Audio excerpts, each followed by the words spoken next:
વિદ્યાર્થી મિત્રો નમસ્કાર। આજે આપણે લેખનમાં નિબંધની ચર્ચા કરશું। તમે સૌ વિદ્યાર્થી મિત્રો વર્ષોથી નિબંધ લખતા આવ્યા છો, એટલે નિબંધ કેવો હોય એનો આછેરો ખ્યાલ તમારા મનમાં છે। ઘણા બધા ભાઈ બહેનો તો એટલો સુંદર નિબંધ લખે છે, બરાબર છે। એની આપણે પ્રસન્ન થઈ જવાય એવા નિબંધો પણ તમે લખી શકો છો, એ માટે આપ સૌને અભિનંદન।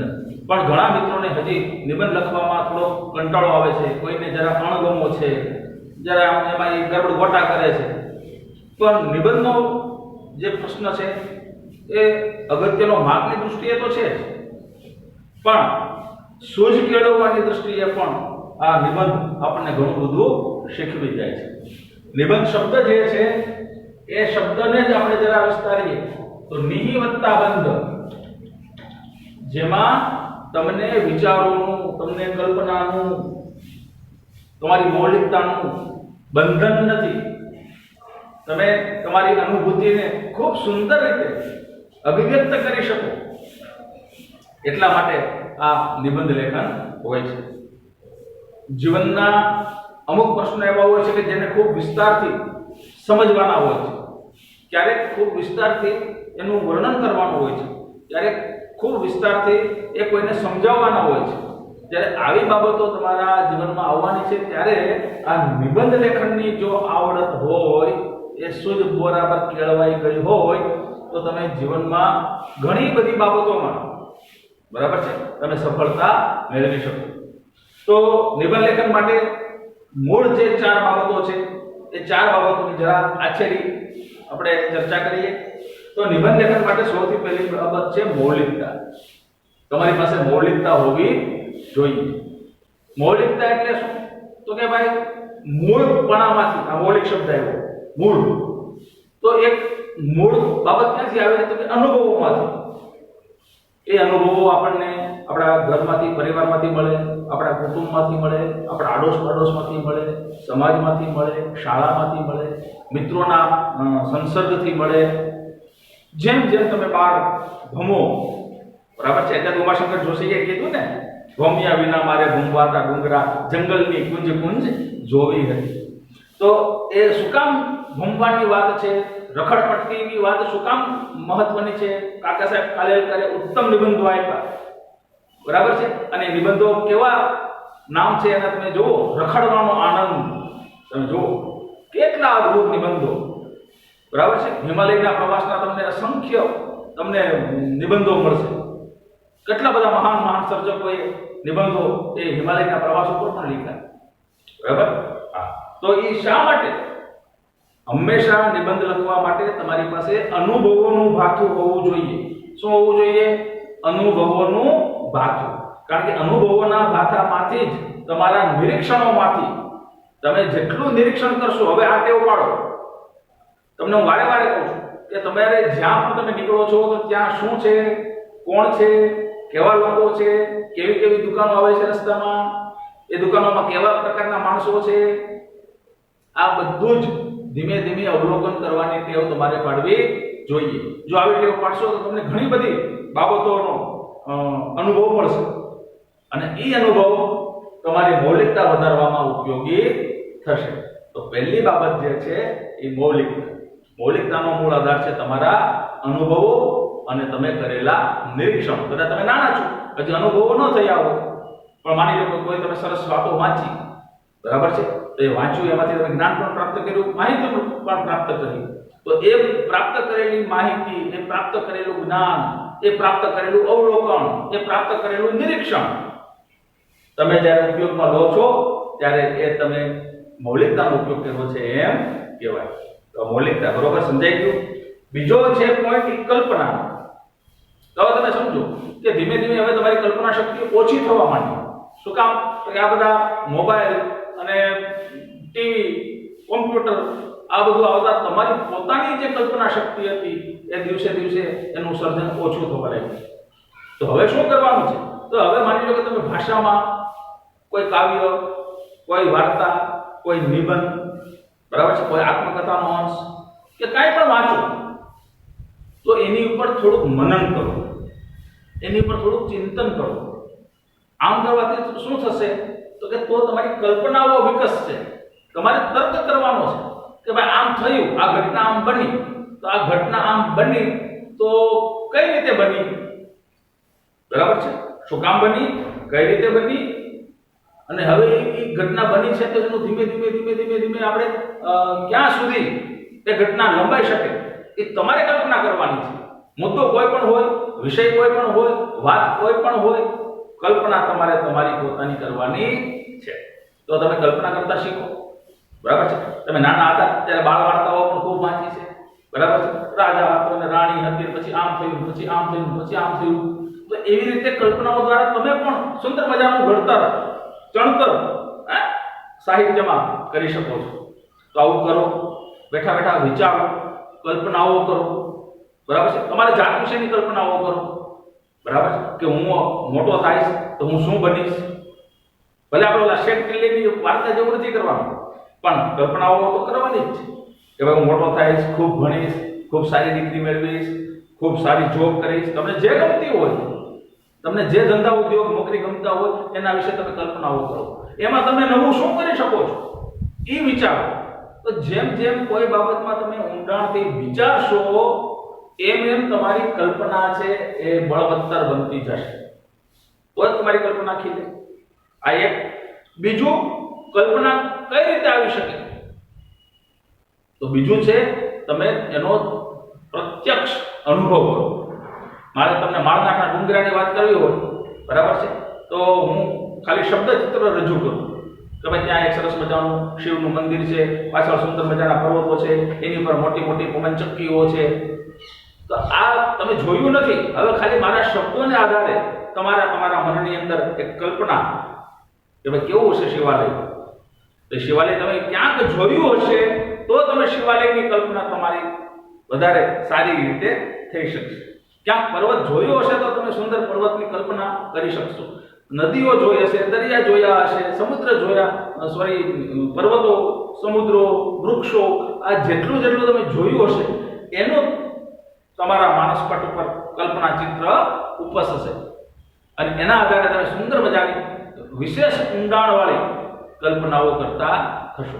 તો કલ્પના માટે પણ આ વિચાર શક્તિની જરૂર છે. કલ્પના જેટલી તમે કરશો એટલો તમને ફાયદો છે. બરાબર છે. હા, ક્યારેક એનાથી તમે થોડાક આમ કલ્પના પ્રમાણે ન થાય તો ડિસ્ટર્બ થઈ જાઓ. બરાબર. તો એ વાસ્તવિકતા અને કલ્પના એ બંને વચ્ચે થોડુંક આમ બરાબર મધ્યમ માર્ગ પસંદ કરવાનો. પણ કલ્પનાઓ તો કરવી જ પડે અને થવી જ જોઈએ અને સારી જ કલ્પનાઓ કરવાની છે. બરાબર છે. તો આપણે આ કલ્પના અને એનો ઉપયોગ આપણે નિબંધ લેખનમાં કરવાનો છે. પછી છે વિષય વસ્તુ. હવે આપણે થોડા પરીક્ષાના સંદર્ભમાં આવીએ અથવા કોઈ પણ બાબતની આપણે ચર્ચા કરીએ તો એમાં કન્ટેન્ટ મહત્વનું છે. વિષય વસ્તુ શું છે, કયા વિષયના સંદર્ભમાં તમારે વિચારવાનું છે.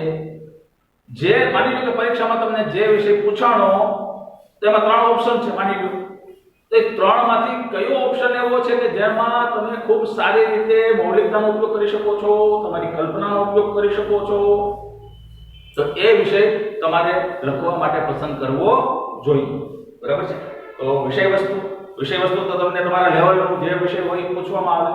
10મા ધોરણમાં 10મા જેવું, 9મા વાળા 9મા જેવું, 12મા વાળા 12મા જેવું, 6ઠ્ઠા વાળા 6ઠ્ઠા જેવું, જે ધોરણ હશે એની કક્ષા પ્રમાણે વિષય ભલે ગમે એવો હોય, તમારું લખાણ એની અપેક્ષા તમારી કક્ષા પ્રમાણે રાખવામાં આવે. માતૃપ્રેમનો વિષય 6ઠ્ઠા વાળો લખે, 7મા વાળો લખે, 8મા વાળો લખે, 9મા વાળો લખે, 12મા વાળો લખે, કોલેજ વાળો લખે. પણ એ બધા પાસેની જે અપેક્ષા છે એ અલગ અલગ છે.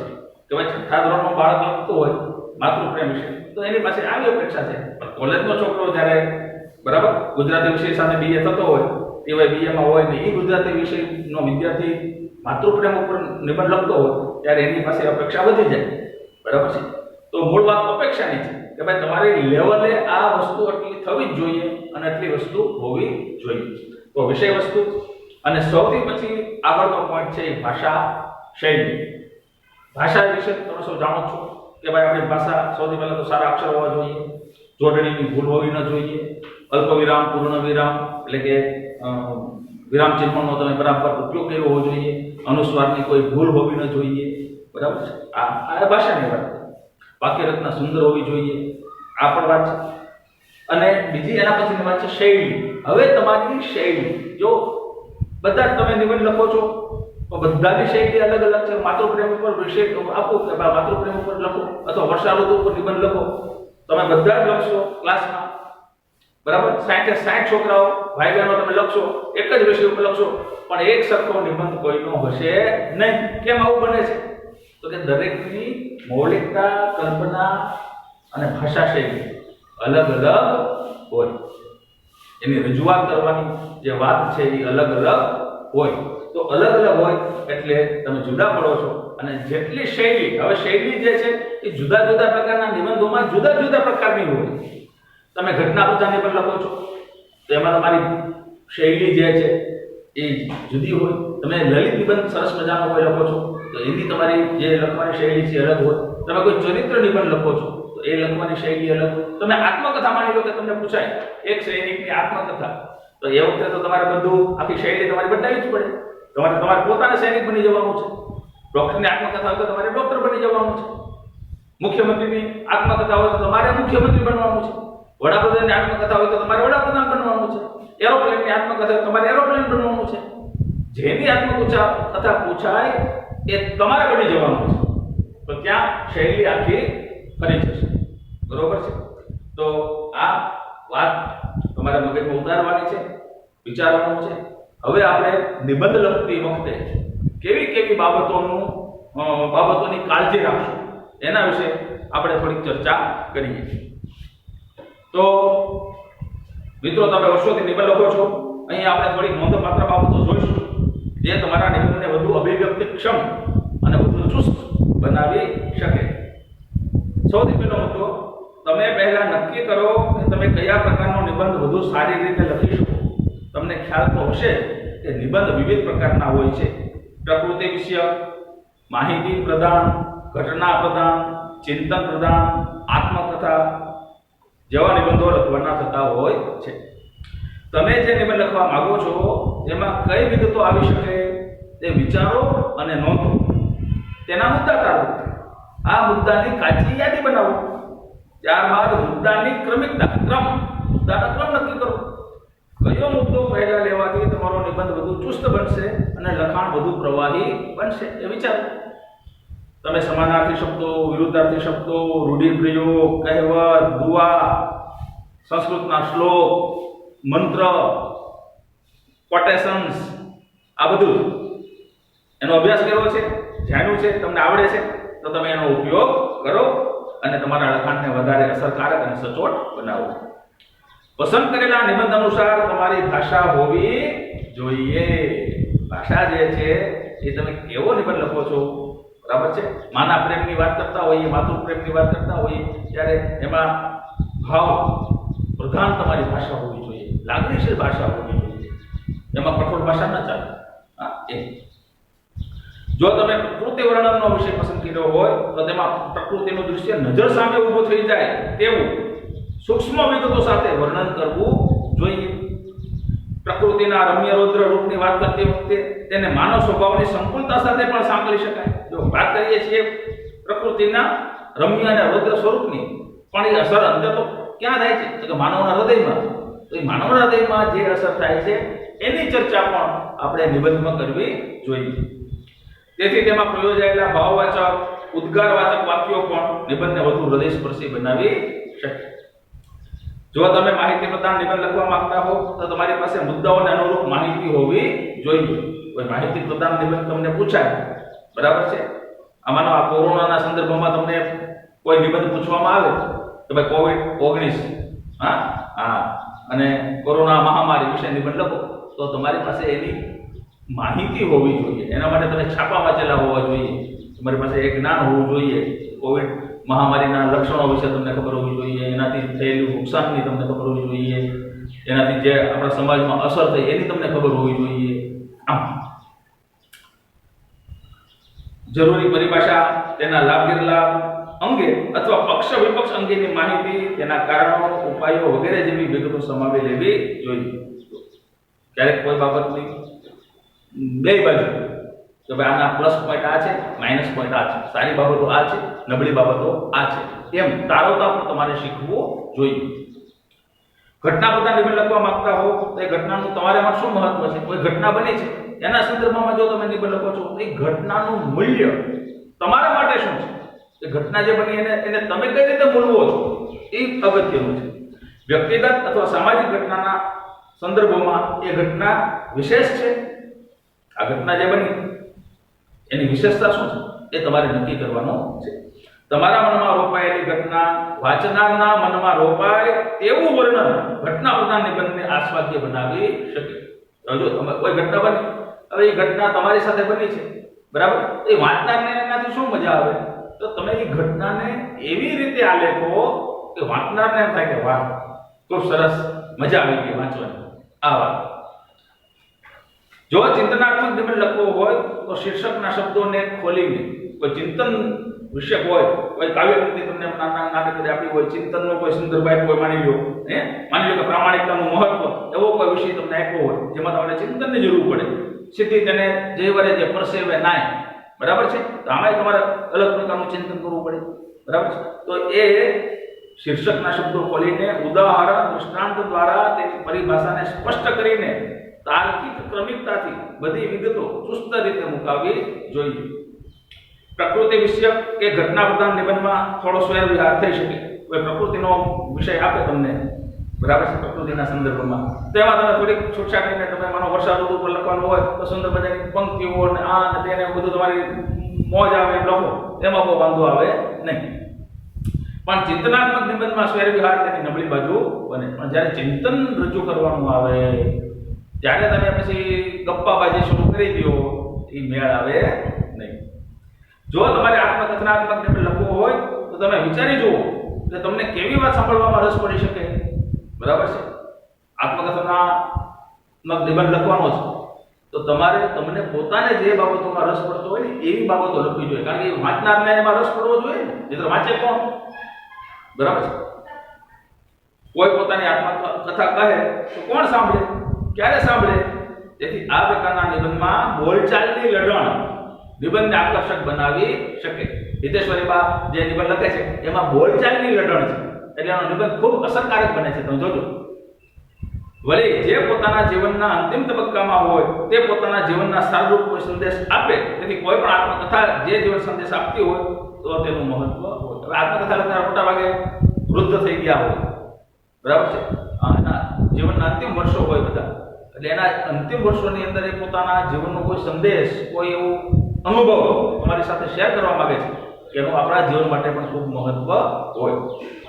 તો આમ નિબંધને યોગ્ય ભાષા, રૂઢિપ્રયોગ, કહેવતો, અલંકાર વગેરેના ઉપયોગથી ઉપજતી આકર્ષક શૈલી, તાર્કિકતા, પ્રવાહિતા વગેરે તમારા નિબંધને વધુ આસ્વાદ્ય બનાવી શકે. આટલી બાબતો તમારે ખાસ કાળજી રાખવાની.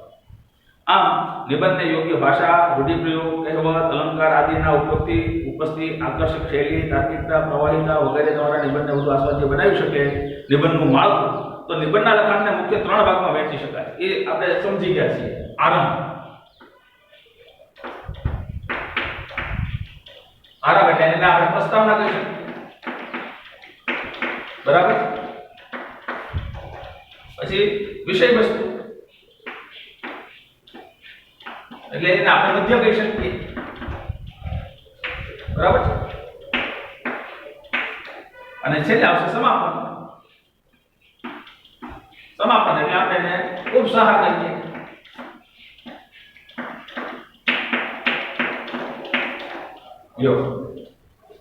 તો નિબંધનો આરંભ વિષયનો પ્રવેશ કરાવનાર હોવો જોઈએ. જે પણ વિષય તમે પસંદ કરો એ વિષયની શરૂઆત એવી રીતે તમારે આરંભ કરવાનો છે કે તમને એ વિષયની અંદર જ લઈ જાય. જે પણ વિષય હોય એમાં કોઈ કાવ્યપંક્તિ, સુભાષિત કે કોઈ નાનકડો પ્રસંગ, એનાથી થતો આરંભ છે એ વધારે આકર્ષક લાગે છે. વિષય વસ્તુ તો નિબંધનો આ ભાગ બહુ મહત્વનો છે. તેમાં મહત્વના મુદ્દાઓ સ્પષ્ટ રીતે, તર્કબદ્ધ રીતે મુકાયેલા હોવા જોઈએ. અને સમાપન, ઉપસંહાર તો આખા નિબંધના અંતે વિગતના સારરૂપ ફકરો આવવો જોઈએ. એમાં જો સૂત્રાત્મક રીતે મૂકી શકાય તો અંત વધુ આકર્ષક અને સચોટ બને. તો આપણા ભાઈ બહેનો ખૂબ સરસ નિબંધ લખો જ છો તમે, બરાબર છે? તો આજે આપણે પહેલા નિબંધની જરા વાત કરીએ. લખવાનું તમારે છે, હું તમને ખાલી અહીંયા એના મુદ્દા આપીશ.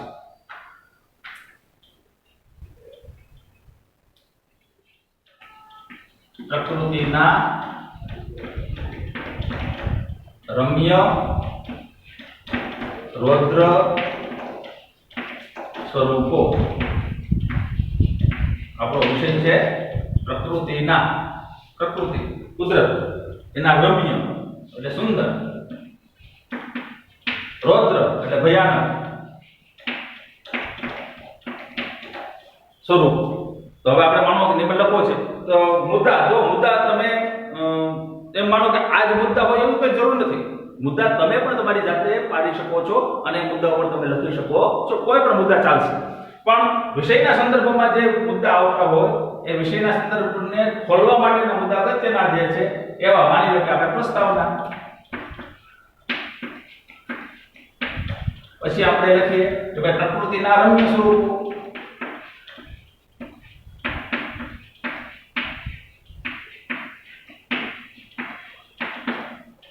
પછી લખીએ પ્રકૃતિના રૌદ્ર સ્વરૂપો.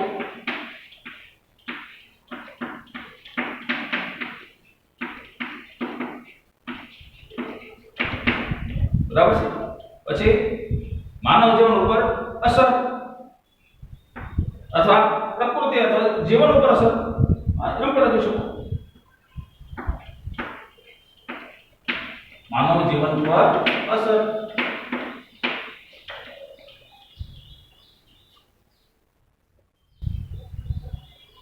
પછી શું મુદ્દો આપશો? પ્રકૃતિના રમ્ય રૌદ્ર સ્વરૂપો. તો માનવ જીવન પર શી અસર થાય છે એ આપણે લખવાનું છે. અને બસ ઓપ્શન આપી નાખો. પહેલો નિબંધ છે એટલે આપણે જરા ટૂંકમાં લઈએ, બરાબર? તો આપણે સૌ જાણીએ છીએ કે ભાઈ પ્રકૃતિ એટલે કુદરત, કુદરતના સુંદર સ્વરૂપો કયા છે અને ભયાનક સ્વરૂપો કયા છે. તો પ્રસ્તાવનામાં લખવાનું સુંદર મજાની કાવ્ય પંક્તિ તમે લઈ શકો. કોઈ સંસ્કૃતનો નાનકડો એવો શ્લોક પણ લઈ શકો, બરાબર છે? અંગ્રેજીની કોઈ નાનકડી સુતાત્મક પંક્તિ પણ લઈ શકો. એ પ્રસ્તાવનામાં લખવાનું. પ્રસ્તાવનામાં આપણે શું કરશું તો કે ભાઈ પ્રકૃતિ છે એના રમ્ય રૌદ્ર સ્વરૂપો કયા કયા છે, કેવા કેવા છે, એની શું અસરો હોય છે, બરાબર છે? એ કેવા હોય છે, એમાં શું થાય છે. તો આપણે પ્રકૃતિના જે કંઈ પણ રમ્ય રૌદ્ર સ્વરૂપો છે એની આછેરી ઝલક આપીને પછી આપણે સીધો વિષયમાં પ્રવેશ કરવાનો. તો પ્રકૃતિના રમ્ય સ્વરૂપો. રમ્ય એટલે સુંદર. પ્રકૃતિ છે તો વૃક્ષો છે, નદીઓ છે, તળાવો છે, સરોવરો છે, પહાડો છે, સમુદ્ર છે, સૂર્ય છે, ચાંદની છે, બરાબર છે? આ બધા સુંદર વૃક્ષો છે, આ બધા પ્રકૃતિના સુંદર તત્વો છે. એની થોડી થોડી આપણે વાત કરવાની. બીજો મુદ્દો છે પ્રકૃતિના રૌદ્ર સ્વરૂપો. તો પ્રકૃતિના રૌદ્ર સ્વરૂપો તો કે ભાઈ નદીઓમાં પૂર આવે, બરાબર છે? જંગલમાં આગ લાગે, દાવાનળ, બરાબર છે? સમુદ્રના મોજા એટલે સુનામી જેવા, સુનામી આવી જાય, 25 મીટર ઊંચા મોજા ઉછળે, એ સુનામી, ધરતીકંપ થાય, બરાબર છે? આ બધા પ્રકૃતિના શું છે? રૌદ્ર સ્વરૂપો છે. તો માનવ જીવન પર અસર, તો સારી બાબતો જે છે એની શું શું અસરો થાય છે અને આ ભયાનક બાબતો છે એની આપણી ઉપર શું શું અસરો થાય છે એના વિશે તમારે વિચારવાનું, કલ્પનાઓ કરવાની, ખૂબ સુંદર રીતે પંક્તિઓ ગોતવાની, મંત્રો ગોતવાના, અંગ્રેજી કોટેશન ગોતવાના, બરાબર છે? હિન્દીની પંક્તિઓ પણ ચાલે. તો એ બધું શોધી અને છેલ્લે આખા જ નિબંધનો સાર તમારે 10-12 વાક્યોમાં આપવાનો અને એ રીતે ઉપસંહાર પૂરું કરવાનો. તો આ રીતે સુંદર મજાનો નિબંધ લખી તમારી નોટમાં અલગ વિભાગ પાડીને, લેખનનો વિભાગ અલગ પાડવો, અથવા તો લેખનની નોટ બનાવી હોય અલગ તો અલગ લેખનની નોટમાં પહેલા રફમાં લખજો. રફમાં સારી રીતે લખાઈ જાય પછી ફેર બુકમાં લખજો. તો સરસ મજાનો નિબંધ લખી રાખજો. આપણે મળશું ત્યારે તપાસશું. અસ્તુ. જય સ્વામિનારાયણ.